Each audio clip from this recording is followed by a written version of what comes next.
Disability programme, which has been running every Wednesday out of the Streatham Leisure Centre for well over a year. Led by their hugely positive and inspiring teacher, Frank Innes, they started off with around 12 to 15 students attending each week. This has progressed to at times between 25 to 30 students in a single cricket and multi-sport session. The noticeable difference in some of Orchard Hill's students has been huge. They've learned a whole range of new cricket skills, as well as having to work alongside students from 2 other local colleges. This is having a real impact, not only at present, but having this regular sporting structure will allow the students to gain more confidence, benefiting them with their social skills. And for some, it's providing an opportunity to put their names forward for the Surrey Cricket Softball Disability Team in 2019. The strong partnership between Orchard Hill College and their students is a real positive, and we look forward to seeing their students continue their positive contribution in our programme as we enter 2019 and beyond. School representatives Frank Innes and Carrie Macy, together with students Jordan and Alfie, please come forward and accept your awards.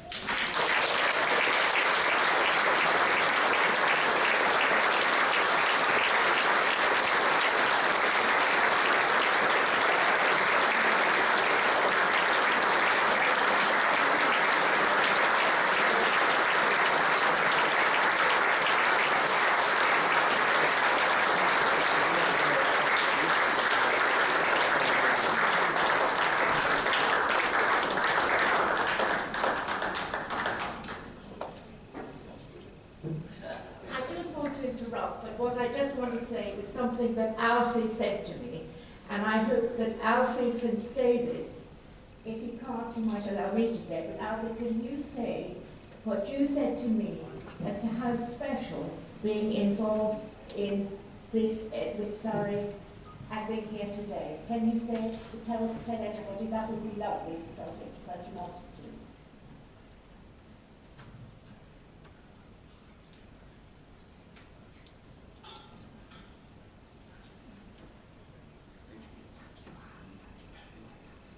Is it clear, everyone?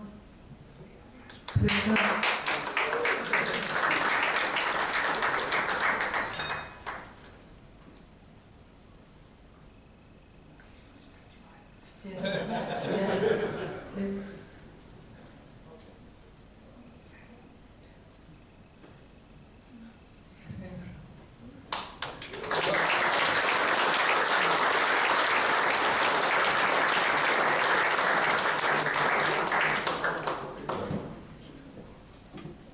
I think we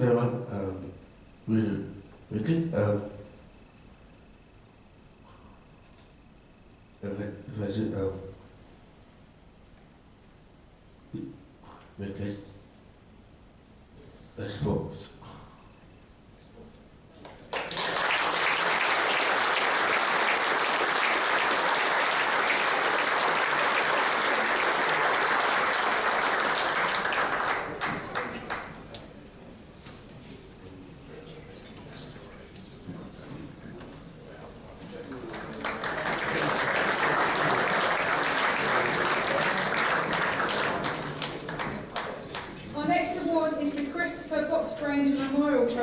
Which will be introduced by John Barclay and presented by Austin Bushra, who's the Head of Business Development at Bunzl. Would you like to both come up here?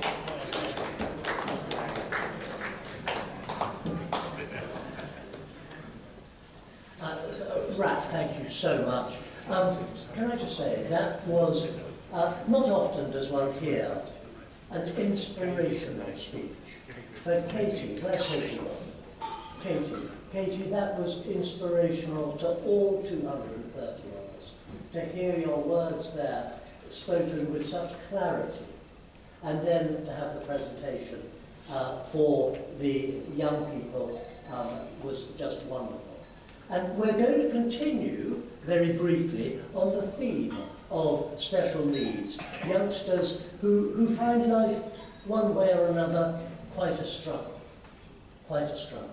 I've been very fortunate, it's been an honour and a privilege really, to run a scheme based at Arundel Castle for years and years and years, it seems now. And within that scheme, we have had visiting us many people, many youngsters from special needs schools. And here we have the Chris Box Granger Memorial Trophy, which Jane Box Granger was so keen should be awarded in the area of special needs and disability. And we, for years, have done just that. And we award the prize, or the present, if you like, to the school which has enhanced their lives, the lives of the youngsters, and indeed our lives at Arundel the most. And this year, the winner is Brent Knoll School from Lewisham, not very far down the road. And they have at Lewisham, and there are many of them throughout the country, but an inspirational teacher in Naomi Van, who's with us. Naomi, can you just come up here? We'd love to see you. It'd be great. Naomi Van, who looks after youngsters, teenagers for the main, with all sorts of different problems. And it's to Naomi, on behalf of the Cricket Society, that the Chris Box Granger, Naomi, wonderful to see you, and the Chris Box Granger is going to be awarded by, here we are, Matt, is it? Boston, what is it? Oh, Matt Johnson.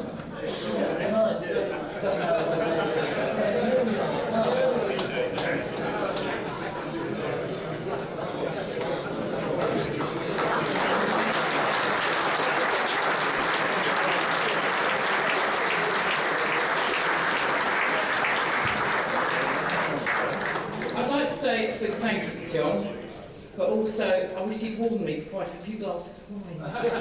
Because this isn't my normal school dinner that I've had today, it's been lovely. It's fabulous down at Arundel. If you've never been, I hope you do get yourselves there. It offers a slice of freedom to my children. Most of the time when they go out, they can't access the parks in the same way. If they can, they can't roll around in the parks, that are certainly not our local parks. But when they go to Arundel, it's a sense of freedom for them. And the difference that I see in the children that I take on a Monday to when I bring them home on a Friday, I can't thank John enough for that. And this trophy will be treasured by them all at school. Thank you all very much.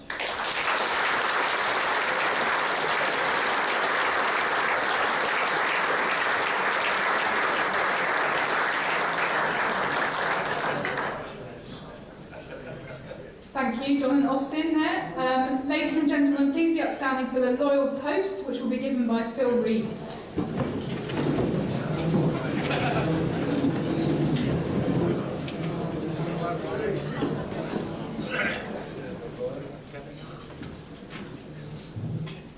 The Queen.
This, for the 2018 season, goes to a popular, long-serving county and England player, Moeen Ali.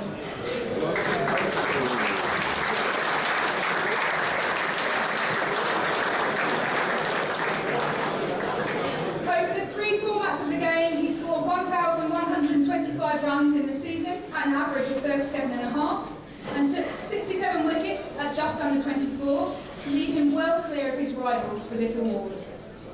In first-class matches alone, he scored 502 runs at an average just under 56 and took 30 wickets at less than 20 apiece, all in only 5 matches. At county level, he took a particular liking to playing against Yorkshire.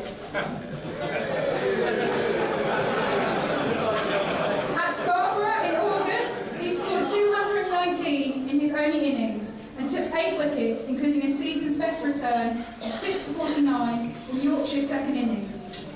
Then he made 2 scores in the 60s in the return fixture at Worcester at the end of the season. He was also a consistent all-round performer in both the shorter formats of the game. He made centuries in each format, an innings of 114 in the Royal London Cup and another of 115 in the Vitality Blast, both of these against his former team Warwickshire on their own ground at Edgbaston. With 25 wickets, he was also the second highest wicket taker in the season's List A matches. Moeen receives this award in recognition of his performances in all matches across the season, but of course we cannot and should not forget his contributions to England's success in the Test series against India. Coming into the side for the last 2 tests, he scored 119 runs, including 70 runs in the dreaded number 3 position at the Oval, and took 12 wickets, including returns of 5 for 63 and 4 for 71 in the Ageas Bowl, a performance for which he was named man of the match. Their man of the match, our man of the season, Moeen Ali.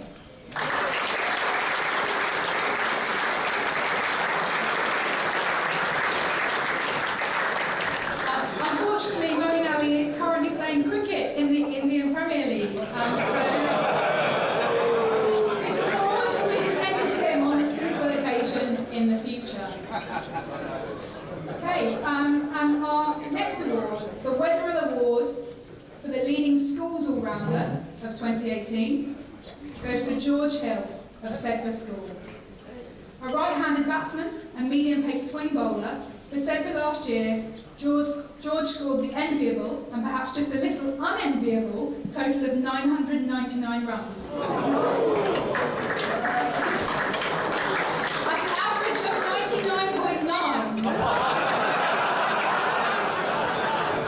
As well as taking 24 wickets at around 18.5. He hit 4 centuries, the highest, a score of 129 not out, against Bolton School.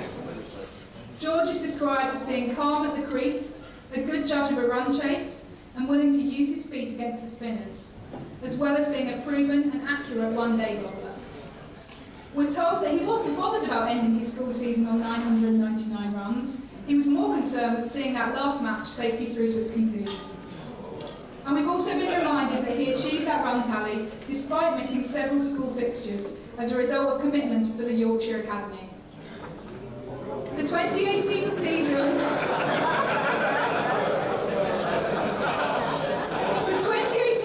was memorable for George, not just because of his performances for Sedbergh. Having been a successful run scorer and wicket taker for Yorkshire at age group level since under 14s, he has since graduated to the Academy, and in 2018 also made his debut for Yorkshire Second in the Second 11 Championship and Trophy. Earlier this year, George, when just a few days past his 18th birthday, was selected for the full England Under-19 tour to Bangladesh. He played in all 6 of the international matches on the tour, including the 2 Under-19 tests, in one of which he played an innings of 91. Clearly, George has a hugely promising future ahead of him. But first, he has another season at school where he'll be the cricket captain in the coming summer. After that, maybe university and cricket for Yorkshire, and who knows what else. George's mother and father, Gay and Kevin, his brother Freddie, and his cricket coach Martin Spade are all here with him today. George, please come forward to accept your award.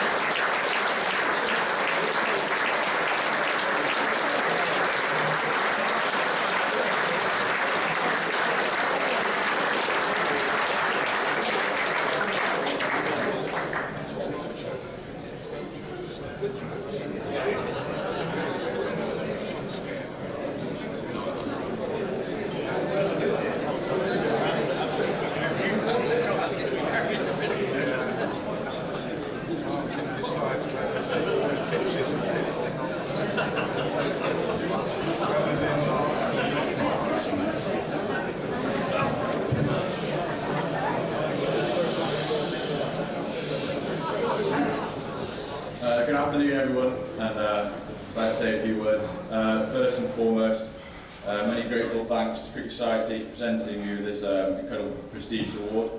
The Weather Award for the leading all-rounder in schools cricket. There's some amazing winners from recent times. I'm honoured and humbled to be joining such great cricketers on the trophy. It was a nice birthday present when Dad rang me to tell me about the award. In particular, I'd like to thank Mr. Cashmore Till of the Cricket Society for his superb organisation around today's event.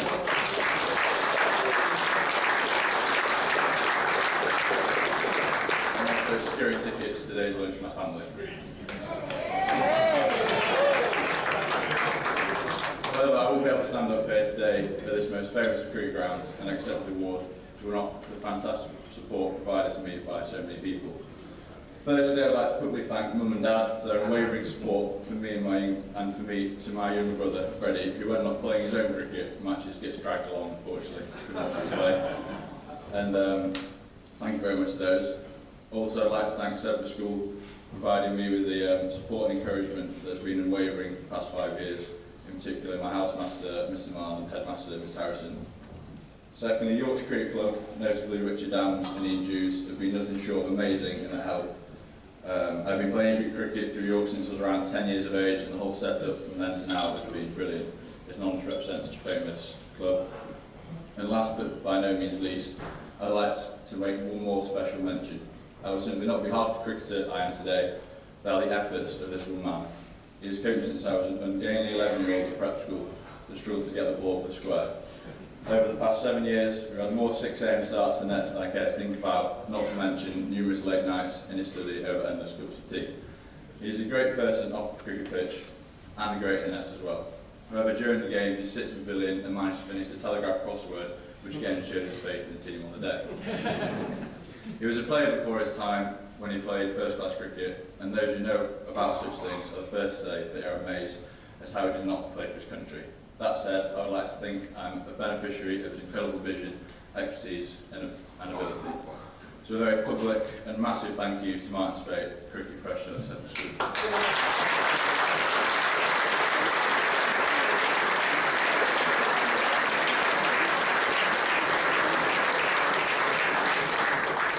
So in closing, I'd just like to thank again the Cricket Society for the prestigious award. Thank you very much.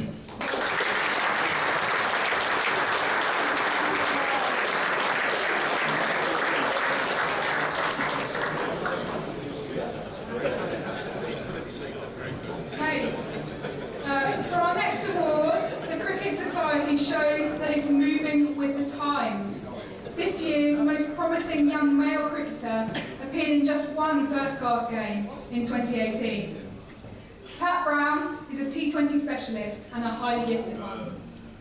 Combining cricket for Worcestershire with a degree course at the University of Worcester, Pat enjoyed an outstanding season in his county's title-winning Vitality last season.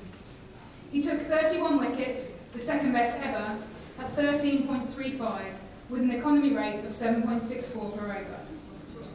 In the semi-final against Lancashire, he took 3 wickets for 1 run in the 19th over, and conceded just 9 runs in his last 2 overs in the final against Sussex. He can bowl at 85 miles per hour, but his slower balls are his strength, especially the knuckle ball, which hangs in the air and then drops like a stone. In a pre-World Cup winter, there's been very little international T20 cricket, but Pat's time will come. Look out for this unassuming young man from Lincolnshire, Pat Brown.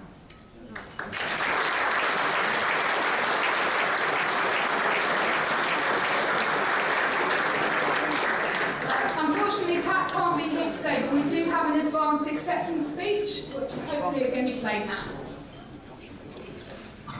Hi guys, I'm delighted to accept the Society's Most Promising Young Player Award for 2018. It gives me great pleasure to have won this award, having come off the back of a great season at the Rapids, where we obviously won Vitality last, so it makes it even more special for me. Unfortunately, I can't be there for lunch with you guys today due to other commitments here at Worcester, so I hope you'll have a great day and enjoy the rest of the awards.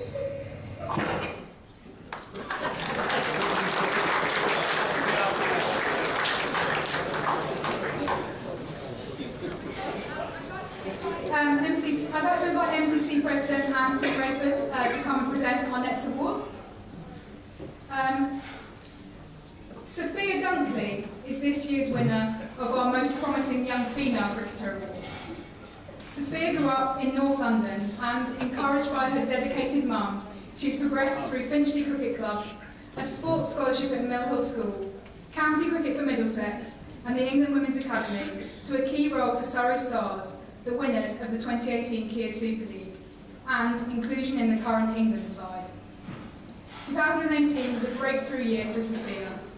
In a hugely talented Surrey Stars side, her opportunities were sometimes limited, but she seized her chance with 66 off just 43 balls against Southern Vipers, and her leg spin bowling claimed 3 for 18 against Western Storm, including the scalps of England captain Heather Knight and tournament leading run scorer India's Smriti Mandana. Selection for the England team in the World Cup in the West Indies forced Sophia to take time out of her sports science degree course at Loughborough University. In her very first innings for England, going in at 48 for 5 against West Indies, she rescued the innings with 35 off 30 balls. She helped take England to the tournament final against Australia and won selection for the winter tours of India and Sri Lanka. All the star names in the current England side are past winners of this award, so she's in good company. The winner is Sophia Dunkley.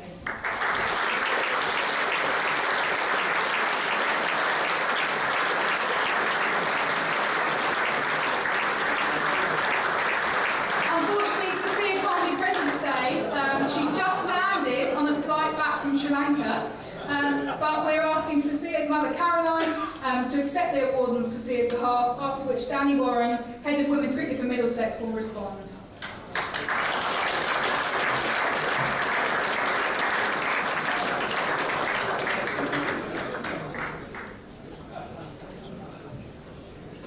I'd better be careful here, I'm on the wrong side of the Thames.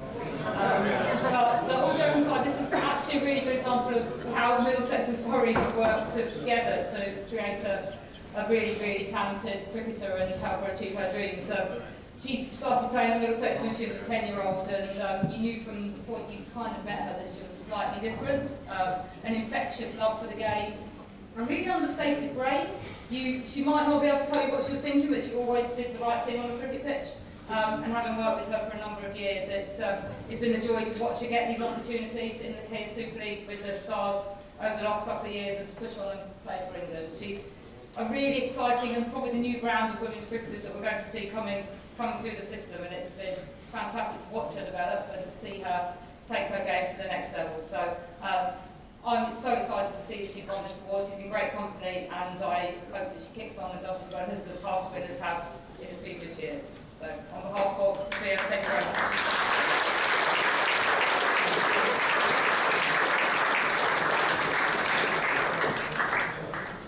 Okay.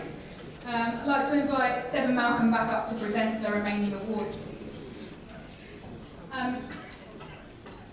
The winner of the A.A. Thompson Award for Fielding is James Croney.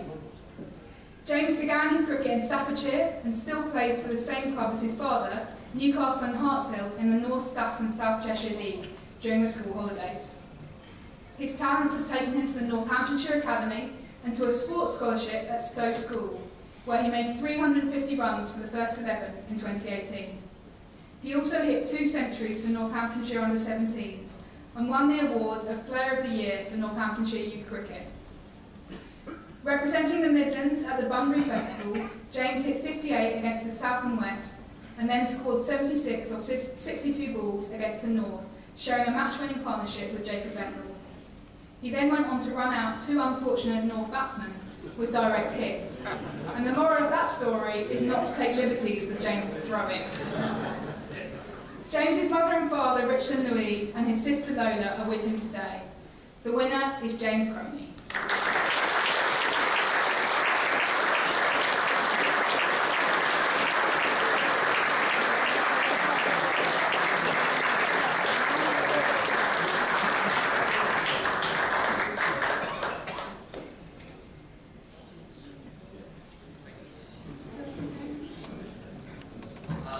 I'd just like to say thank you to the Cricket Society for allowing me to receive this award. It's a real honour, a real pleasure to receive it. I'd just like to say thanks to the Cricket Society, Mr. Knott, my head of cricket at school, and my parents for driving me around the country to attend all my cricket matches throughout the season.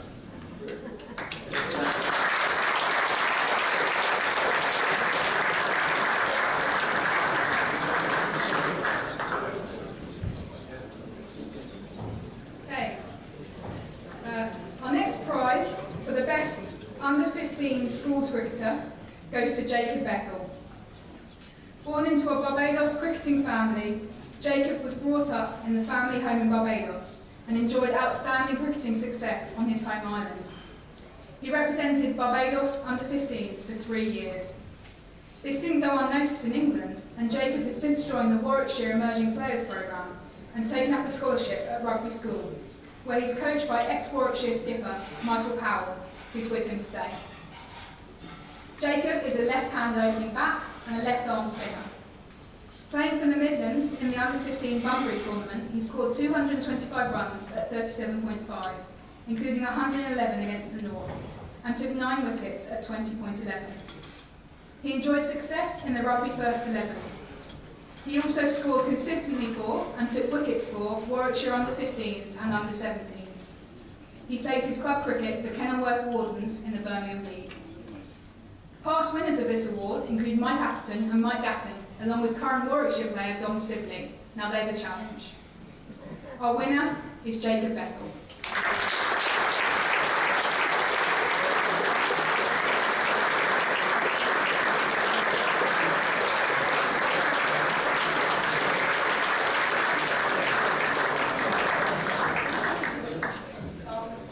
I'd just like to thank everyone at the Cricket Society for allowing me the opportunity to come here today and receive this award, have some nice food amongst some of the cricketing greats. I'd also like to thank Michael Powell, my coach, and my parents, who unfortunately can't be here today, but thank you everyone.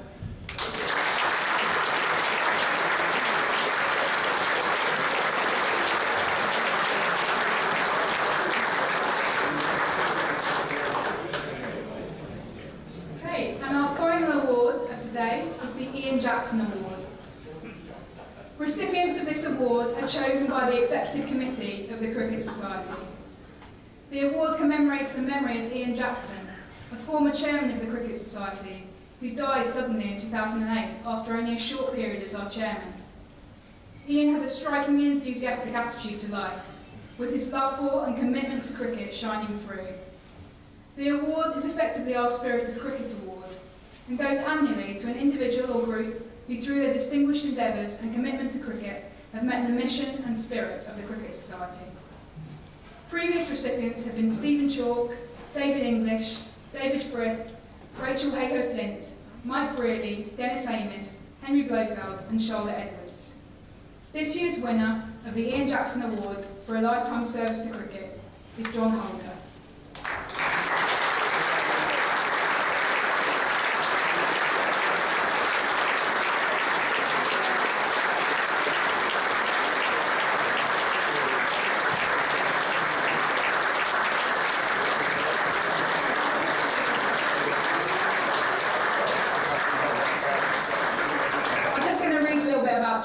John was born in the wonderfully named Superlative in St George's, Barbados. He came to the UK in the 1960s to work on the London Underground. His talent as a right-arm fast-medium bowler was soon spotted, and a career at Hampshire followed between 1968 and 1972. During this time, he took 139 first-class wickets at 24.56 and 46 List A wickets at 26.36. He took 13 wickets for 128 against Gloucestershire in 1972 and a hat-trick against Kent in the same season. A back injury forced his retirement in 1972 and prevented him from playing in the championship-winning side in 1973. Settling in the North West, he played as a pro for several teams from 1974 to 1982. In 1982, John became a first-class umpire. Appointed to the Test panel in 1988, he stood in 11 Test matches and 23 ODIs. He is credited with Don Osler with the idea of a bowl out after a tied finish. After compulsory retirement at 65, John continued to umpire club and women's cricket, and he co-authored the highly successful You Are the Umpire book, which looked at unusual and difficult umpiring decisions. John's knowledge and manner are held in the deepest respect, and in 2009 he was appointed by the International Cricket Council as Regional Umpire Performance Manager for the Americas and Europe. The man from Superlative is certainly the worthiest of winners of this award, and the winner of the Ian Jackson Award is John Holder.